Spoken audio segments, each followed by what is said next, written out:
Hello everyone, welcome back to my channel.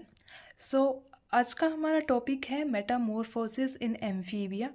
Okay, so ये जो topic है वो दो पर्टिकुलर ब्रॉड सब्जेक्ट से डील करता है। वेदर इसको जो है हम कोडेट्स का एक सब टॉपिक मान सकते हैं, as well as developmental biology के अंदर भी ये जो टॉपिक है वो एक इम्पोर्टेंट रोल जो है वो प्ले करता है। सो स्टार्ट करने से पहले जो है हम सबसे पहले देखते हैं डेफिनेशन कि एक्चुअल में मेटामॉर्फोसिस होता क्या है, क्या इसकी एक पर्टिकुलर डेफिनेशन है। सो मेटामॉर्फोसिस जो है वो बेसिकली एक ग्रीक वर्ड है, उससे ओरिजिनेट हुआ है। That is the Greek word है मेटामॉर्फोन। मेटामॉर्फोन का मतलब होता है that is to transform. And ये एक इम्पोर्टेंट फिनोमेना होता है किसी भी एनिमल के डेवलपमेंट के दौरान, जिसमें क्या क्या होता है, बेसिकली ड्रामेटिक चेंजेस हमें देखने को मिलते हैं। वेदर किसी एनिमल की हैबिटेट में, उसकी हैबिट में, उसकी मॉर्फोलॉजी में, उसकी फिजियोलॉजी में, लार्वा के बिहेवियर में। सो एज अ रिजल्ट क्या होता है, वो मेटामॉर्फोसिस के बाद में एकदम ट्रांसफॉर्म हो जाता है एक डिफरेंट एडल्ट के रूप में। एम्फीबिया के ही अलावा अगर हम अदर एनिमल्स के एग्जांपल्स की बात करें कि उनमें जो है मेटामॉर्फोसिस के बाद में क्या चेंजेस जो हैं वो देखने को मिलते हैं, तो उनमें सबसे पहले अगर हम बात करें सी अर्चिन की, तो बिफोर मेटामॉर्फोसिस उनकी जो है वो लाइफ होती है वो प्लैंक्टोनिक लाइफ होती है, लेकिन as a after result of metamorphosis वो बेंथिक कंडीशन में जो है वो पहुंच जाते हैं। आल्सो अगर हम फ्रॉग्स की ही बात करें तो प्रीवियसली उनकी जो हैबिट होती है वो एक्वेटिक नेचर की होती है, लेकिन later on that is after metamorphosis वो टेरेस्ट्रियल फॉर्म में कन्वर्ट हो जाते हैं। And also existence of non flying to flying forms in insects. Insects में भी मेटामॉर्फोसिस के कारण ये चेंजेस जो है वो हमें देखने को मिलते हैं। So now the official, or we can say the more systematic definition, that is metamorphosis is a radical transformation from larval life to the adult stage involving structural, physiochemical and biochemical and behavioral changes in a organism. अब हम बात करें Metamorphosis के types जो होते हैं उनकी, and particularly amphibian Metamorphosis की कि कितने टाइप्स के जो है वो होती हैं। First is a progressive metamorphosis, second is retrogressive morphosis. नाम से ही जैसे कि हमें पता चल रहा है, प्रोग्रेसिव के अंदर जो है एक एनिमल जो है वो अपनी एवोल्यूशनरी ग्रेड जो है, मतलब एवोल्यूशनरी ग्रेड जो उसकी है वो नॉर्मली वीक रही हुई होगी, उसमें डेवलपमेंट जो है वो कम होगा, कुछ पर्टिकुलर ऑर्गन्स जो होंगे वो कम होंगे। तो as a result weak larva जो है वो एडवांस्ड एडल्ट के अंदर जो है वो फॉर्म होता है। एग्जाम्पल की अगर हम बात करें, जो एन्यूरंस है दैट इज अ सब क्लास ऑफ एम्फीबिया, उसके अंदर ये मेटामॉर्फोसिस हमें देखने को मिलती है। रिट्रोग्रेसिव मेटामॉर्फोसिस की अगर हम बात करें, so here animal progresses in D generation, that is advance larva. Larva जो है वो काफ़ी एडवांस्ड होता है, काफ़ी फीचर्स उसमें होते हैं, लेकिन जब वो मेटामॉर्फोज होके एडल्ट में कन्वर्ट होता है, एडल्ट के पास वो ओरिजिनल लार्वा के फीचर्स जो हैं, जो एडवांस्ड फीचर्स जो हैं वो नहीं रह पाते। एग्जाम्पल के तौर पे यहाँ पर आते हैं नियोटेनिक फॉर्म्स हैं जो कि सलामांडर है। नियोटेनी क्या होती है उससे रिलेटेड वीडियो जो है वो मैंने पहले बना रखी है, सो आप उसे देख सकते हैं। अनदर अगर हम क्लासिफिकेशन देखें मेटामॉर्फोसिस का, तो वो दो और टाइप की होती है। First is the complete Metamorphosis, जिसे कि हम होलो मेटाबोलस भी कहते हैं, जहाँ पर लार्वा जो है डायरेक्टली एक single stage that is pupa है उससे एडल्ट में कन्वर्ट हो जाता है, that is egg then larva then pupa and adult. And in second type is incomplete metamorphosis, it is also known as hemimetabolous metamorphosis। तो यहाँ पर एग जो है वो काफ़ी स्टेजेस से पास ऑन होता है, that is young nymph then later nymph and after that adult जो है वो हमें देखने को मिलता है। सो ये एक बेसिकली एक सिस्टमैटिक रिप्रेजेंटेशन है लार्वल डेवलपमेंट का और मेटामॉर्फोसिस का एक फ्रॉग के अंदर। बेसिकली स्टार्टिंग अगर हम देखें, that is the two adult toads are there. Okay, इनके जो है वो कैरेक्टरिस्टिक स्ट्रक्चर्स हैं, जैसे कि टिम्पेनम इनमें प्रेजेंट होती है, एक पैरोटिड ग्लैंड इनमें प्रेजेंट होती है। देन इनकी जो है एग लेइंग जो होती है बेसिकली लीफ के ऊपर होती है, हम कहें नियर द वाटर और टेरेस्ट्रियल, मतलब बोथ मीडियम के एक मिक्सचर में। एंड देन जाइगोट फॉर्म होता है, एंड उसके बाद जो है वो आपका जो है डेवलपमेंट जो है वो स्टार्ट होता है, दैट इज़ गिल रुडिमेंट्स इसमें देखने को मिल रहे हैं, लार्वा लाइक स्ट्रक्चर्स हैं ये, साकर्स इनमें प्रेजेंट है for adhering to the particular plant, जैसे कि आगे हम देखेंगे इस प्लांट के ऊपर जो है ये अटैच हो रहे हैं, अपने आप को अटैच कर रहे हैं। लेटर ऑन अगर हम बात करें अटैचमेंट के बाद जो है इनका डी अटैचमेंट होता है, ये जो है एक सिंपल स्ट्रक्चर में कन्वर्ट होते हैं, जैसे कि इनमें जो है अब हमें एक्सटर्नल गिल्स दिख रहे हैं जो कि ब्रीदिंग के लिए रिस्पॉन्सिबल होते हैं। लेटर ऑन इनमें जो है और ग्रोथ होती है, टेल जो होती है वो ग्रो होती रहती है। ओके, एंड आफ्टर दैट जो है एक अनदर स्ट्रक्चर जो है वो बनता है जिसमें स्पाइरिकल्स हैं, सकर्स हैं, इंटेस्टाइन डेवलप होता है, हिंड लिम्स जो है वो डेवलप होने स्टार्ट हो जाते हैं, and then again that is एक टेल बनती है with fin fin like structures उसमें ऑब्जर्व हमें देखने को मिलता है, एंड आफ्टर दैट एक मेटामॉर्फोस टोड हमें देखने को मिलता है जिसमें टेल प्रेजेंट होती है, फोर लिम्स डेवलप हो जाते हैं, and after that a final okay frog we can say जो हमें नेक्स्ट स्टेप में देखने को मिलता है विद आई एंड और अदर रिक्वायर्ड स्ट्रक्चर्स जो कि एक एडल्ट फ्रॉग में मिलते हैं, और वो भी मेटामॉर्फोसिस होने के बाद में। और जैसा कि हम देखें कि टेल जो है वो गायब हो चुकी है, तो ये एक चेंज है आफ्टर मेटामॉर्फोसिस। सो अब बात आती है चेंजेस की, दैट इज़ अगर हम बात करें मोर्फोलॉजिकल चेंजेस जो हैं फ्रॉग्स में वो तीन तरीके के हमें देखने को मिलते हैं, जो कि रिग्रेसिव नेचर के होते हैं, प्रोग्रेसिव होते हैं और बायोकेमिकल चेंजेस होते हैं। इन्हीं के साथ जो है वो नए स्ट्रक्चर्स की ग्रोथ होती है, सेल डेथ जो है वो कैसे अकर होती है ड्यूरिंग मेटामॉर्फोसिस, और remodelling during metamorphosis, along with that biochemical respecification जो है वो लिवर में हमें देखने को मिलता है। सो ये ओवरऑल चेंजेस हैं। बेसिकली अगर हम बात करें तो तीन मेन चेंजेस जो हैं वो हमें देखने को मिलते हैं, that is the ecological changes, morphological changes and physiological changes. सबसे पहले अगर हम बात करें इकोलॉजिकल चेंजेस की, तो इकोलॉजी बेसिकली उनकी हैबिट और हैबिटेट में जो है वो चेंजेस आते हैं। देन सेकंड अगर हम बात करें मॉर्फोलॉजिकल चेंजेस की, सो मॉर्फोलॉजिकल चेंजेस जो हैं ये भी तीन तरीके के सब चेंजेस जो हैं उनको इन्वॉल्व करते हैं, दैट इज़ फर्स्ट वन जिसमें आपके अगेन रिग्रेसिव चेंजेस होंगे। रिग्रेसिव जैसे कि टेल हो गई वो गायब हो जाती है, गिल और गिफ्ट क्लेफ्ट्स जो हैं जो नहीं रह पाते, सर्कस डिसअपियर हो जाते हैं, जोज एब्सेंट हो जाते हैं, क्लोकल ट्यूब जो होती है वो बहुत छोटी हो जाती है, रिड्यूस हो जाती है साइज में, लेटरल लाइन के जो सेंस ऑर्गन्स हैं वो भी लॉस्ट हो जाते हैं। ओके, और ब्रैंकियल वेसल्स जो होते हैं जो गिल्स को जो है सप्लाई करने का काम करते हैं वो भी डिसअपियर हो जाते हैं। देन सेकंड जो हमारा सब चेंजेस आते हैं मॉर्फोलॉजिकल चेंजेस में ही, वो आते हैं प्रोग्रेसिव चेंजेस, कि कौन कौन सी ऐसे स्ट्रक्चर्स हैं जिनका प्रोग्रेशन होता है, मतलब जो पहले लार्वा में नहीं थे और एडल्ट स्टेज में जो है उनका आना जो है वो ज़रूरी हो जाता है फ्रॉग के न्यू कंडीशन की अडेप्टेशन के लिए। सो इसमें सबसे पहला एग्जाम्पल आता है that is of the limbs, that is hind limbs और फोर लिम्स डेवलप हो जाते हैं, टेल की जगह रिप्लेस हो जाते हैं। देन हेड जो है वो काफ़ी ब्रॉड और ट्रायंगुलर हो जाता है, माउथ है, माउथ जो है वो स्मॉल राउंडेड माउथ, गैप जो है वो चेंज हो जाता है एक broad crescent shaped mouth structure में। टीथ जो होते हैं वो अपर जो के अंदर ही डेवलप हो पाते हैं, और टंग जो है वो डेवलप होती है from the floor of buccal cavity. Eyes हैं, आइज़ भी काफ़ी लार्ज हो जाती हैं, प्रोमिनेंट हो जाती हैं, ब्राइट हो जाती हैं। ओके, और उनकी जो पोजीशन है वो भी हेड के ऊपर हाईएस्ट पोजीशन जो है वो हो जाती है। देन अगर हम बात करें निक्टिएटिंग मेम्ब्रेन की या टिम्पेनम मेम्ब्रेन की, तो वो भी आइज़ में डेवलप हो जाती हैं।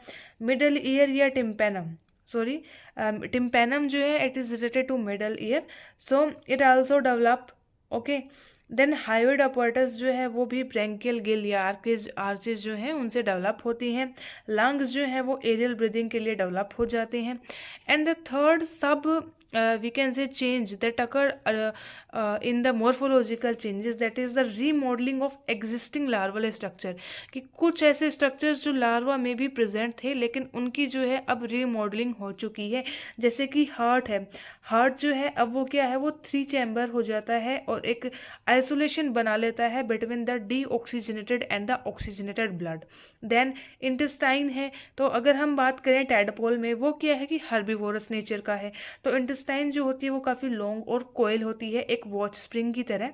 लेकिन मेटामॉर्फोसिस के बाद जनरली क्या होता है कि कार्निवोरस हैबिट जो है वो फ्रॉग में देखने को मिलती है, तो वो जो है इंटेस्टाइन जो है वो काफ़ी शॉर्ट हो जाता है। और स्किन की अगर हम बात करें तो सॉफ्ट और मॉइस्ट लार्वल स्किन जो है वो काफ़ी थिक और ग्लैंडुलर हो जाती है, that is able to suited to live on the land, कि वो लैंड पर जो है वो रह सके। Its two layered epidermis became many layered, और सरफेस लेयर्स जो होती हैं वो भी काफ़ी कोनिफाई हो जाती हैं। सो ये ओवरऑल चेंजेस हैं, मॉर्फोलॉजिकल चेंजेस अगर हम कहें, जो कि एक फ्रॉग की मेटामॉर्फोसिस के टाइम पे होते हैं। So growth of new structures या प्रोग्रेसिव चेंजेस की अगर हम और बात करें तो एम्फीबियन मेटामॉर्फोसिस में जो चेंजेस हैं वो आपके थायराइड हार्मोन्स हैं, that is T3 and T4, उनका जो है इनमें रोल होता है। अब T3 का रोल क्या है? Basically it induces emergence of limbs on metamorphic tadpole. Tail की डिसअपियरेंस के बाद में 4 लिम्स और हिंड लिम्स का डेवलपमेंट जो है वो इसी के कारण है। In the eyes eyelids and the nictitating membrane emerge होती हैं। Proliferation and differentiation of new neurons to form a limb musculature, तो ये सारे फंक्शंस जो है वो T3 के द्वारा ही किए जाते हैं। अब क्या हो सकता है अगर हम T3 की एक्टिविटी को ब्लॉक कर दें, दैट इज एक्सपेरिमेंटेशन अगर हम करें, तो उससे क्या होगा? लिम्स में पैरालिसिस हो जाएंगी, वो पूरी तरीके से डेवलप नहीं हो पाएंगे, फ्रॉग जो है वो चल नहीं पाएगा। तो pronephros is replaced by mesonephros. 3 chambered heart जो है वो डेवलप होता है 2 चैम्बर्ड हर्ट से, जैसे कि 2 चैम्बर्ड हर्ट जो है वो लार्वा में प्रेजेंट होता है, एंड आफ्टर मेटामॉर्फोसिस वो 3 चैम्बर में कन्वर्ट होता है। टिम्पैनम मिडल ईयर डेवलप होते हैं, जैसे कि हमने पहले डिस्कस किया था। एक्सटर्नल नोस्ट्रल्स जो हैं वो कम्युनिकेट करते हैं, दैट इज कनेक्टेड रहते हैं with buccal cavity through the internal nostrils. So अब ये एक डायग्राम है basically development of aortic arch in relation to external and internal gills, की कैसे जो है लार्वा से लेके एडल्ट में जो है वो स्ट्रक्चर्स जो है वो चेंज होते हैं। As we see first diagram जो है वो काफ़ी सिंपलर और से केवल उसमें एक ही स्ट्रक्चर प्रेजेंट है, दैट इज ब्रेंकियल आर्क, और उसी ब्रेंकियल आर्क से एक्सटर्नल गिल की फॉर्मेशन स्टार्ट हुई है, देन लेटर ऑन उसमें इंटरनल गिल जो है वो भी बना है। And both in next diagram that is external और इंटरनल गिल दोनों हमें दिख रहे हैं। And at last Vestige of external Gill का थोड़ा ही पोर्शन, एक रिड्यूस पोर्शन हमें देखने को मिलेगा। Okay, and the internal gill and external gill are present. So ये एक एवोल्यूशनरी डायग्राम है related to the metamorphosis of internal and external gills in frogs.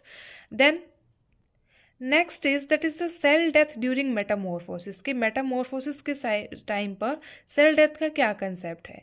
So T3 causes the degeneration of tail and gills. As we know, हमें पता है T3 जो है वो ये करता है, that were important for larval but not adult movement and respiration. Larva के लिए वो दोनों चीज़ें इंपॉर्टेंट थी, टेल और गिल्स, एडल्ट के लिए नहीं है। तो the first part of tail resorption is caused by the zoocyte and the later part of tail muscles are eaten by macrophages. macrophages हमें पता है लार्ज साइज सेल्स होती हैं। ओके, तो वो जो है काम जो है आपका दैट इज टेल के रिसॉर्प्शन का, टेल के गायब होने का, वी कैन से धीरे धीरे डिग्रेडेशन होने का, वो मैक्रोफेजेस के द्वारा किया जाता है।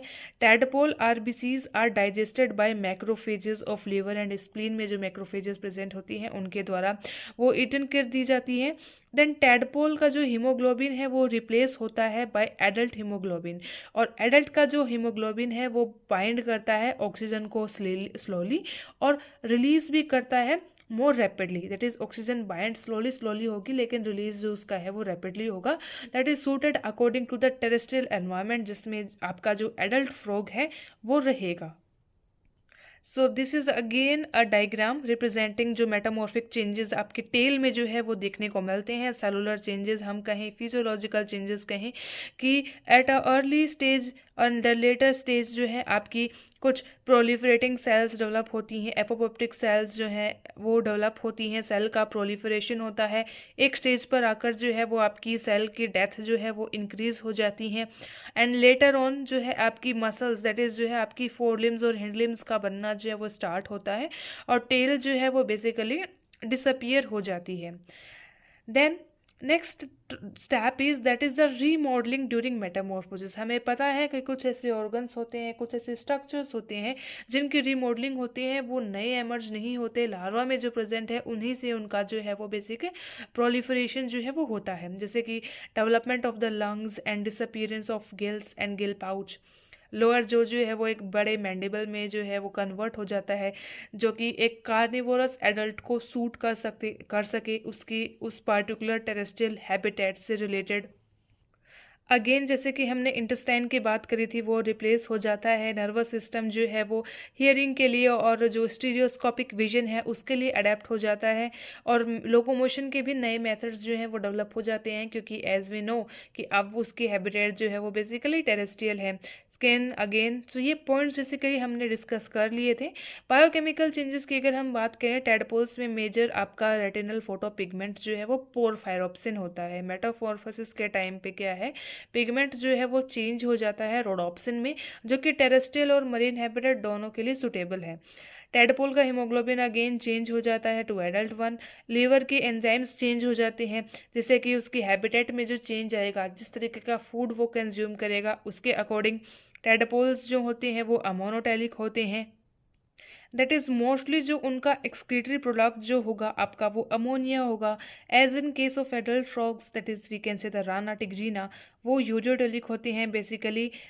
उन्हें जो है पानी जो है वो बहुत ही कम अमाउंट में चाहिए होता है, because they secret urea rather than excreting the ammonia, जो कि टैडपोल सीक्रेट करते हैं। देन ड्यूरिंग मेटामॉर्फोसिस लिवर जो है वो भी सिंथेसाइज करने लग जाता है यूरिया साइकिल एंजाइम्स, जो कि नेसेसरी ज़रूरत होते हैं किसके लिए, वो यूरिया को क्रिएट करने के लिए। यूरिया जो है वो क्रिएट करी जाती है from CO2 and ammonia. T3 regulate करता है इस चेंज को भी by inducing the transcription factors, जो क्या करते हैं, वो यूरिया साइकिल के जो जीन्स हैं उनको एक्टिवेट करते हैं और सप्रेस करते हैं अमोनिया सिंथेसिस वाले जीन्स को। और so this is the basic cycle, that is the urea cycle. NH3, CO2 and ATP are the raw materials we can say for production of the urea. Okay, in the presence of carbamoyl phosphatase synthetase carbamoyl phosphate बनाया जाता है। Then another enzyme that is ornithine carbamoyl transferase, उसके presence में जो है वो आपका citrulline बनेगा, then argininosuccinate, then arginine, and as a result जो है आपका ऑर्निथिन। तो इसमें जो है यूरिया जो है वो रिलीज होता है, जो हमारा एक्सक्रीटरी प्रोडक्ट एक एडल्ट का बेसिकली होता है। Then concentration of serum proteins becomes about double during metamorphosis. ये एक बायोकेमिकल चेंज हमें देखने को मिलता है। Alkaline phosphatase and hydrolase decrease in adult stage, अब वो भी डिक्रीज हो जाते हैं, okay, of anurans we can say और amphibians. Again finally the regressive changes, horny jaws जो है वो टीथ के साथ जो है वो शेड हो जाती हैं, माउथ जो है बड़ा ट्रांसवर्स स्लिट लाइक हो जाता है। चेंजेस जो है ब्लड वेस्कुलर सिस्टम में भी देखने को हमें मिलते हैं। अल्टीमेटली कुछ ब्लड वेसल्स जो हैं उनकी साइज़ रिड्यूस हो जाती है, उनके नंबर रिड्यूस हो जाते हैं। फिजियोलॉजिकल चेंजेस की अगर हम बात करें तो मेटामॉर्फोसिस के बिगनिंग में पैनक्रियाज जो है वो इंसुलिन सीक्रेट करता है एंड ग्लूकागोन हार्मोन्स को सीक्रेट करता है। ये किससे रिलेटेड है, लीवर के रोल से रिलेटेड है, कि लीवर ने अपना फंक्शन जो है अब वो इंक्रीज कर दिया है as compare to that in larva case. Adult के केस में लीवर अपना फंक्शन जो है वो ज़्यादा परफॉर्म करता है। Then during larval stage the end product of the nitrogen metabolism is ammonia, but after metamorphosis they excrete urea. So this is a shift due to the change in environment. So this is all about the Metamorphosis in amphibia. Basically ये structural changes और behavioural changes और physiological changes जो आए हैं उनको हमने इस particular topic में डील किया है। इन द नेक्स्ट वीडियो हम डिस्कस करेंगे the hormonal control of amphibian Metamorphosis की कौन कौन से हार्मोन्स हैं, क्या उनकी मैकेनिज्म्स हैं थ्रू विच जो है एम्फीबिया की मेटामॉर्फोसिस जो है वो कंट्रोल होती है। And as we know basically T3 that is triiodothyronine and the tetraiodothyronine that is T4 जो हार्मोन्स हैं और वी कैन से जिन्हें हम कि थायरोक्सिन कहते हैं, वो इसमें एक इम्पोर्टेंट रोल जो है वो प्ले करते हैं। क्या उनकी मैकेनिज्म है, with label diagrams we can say that's. So yeah that's all for today, thanks for watching.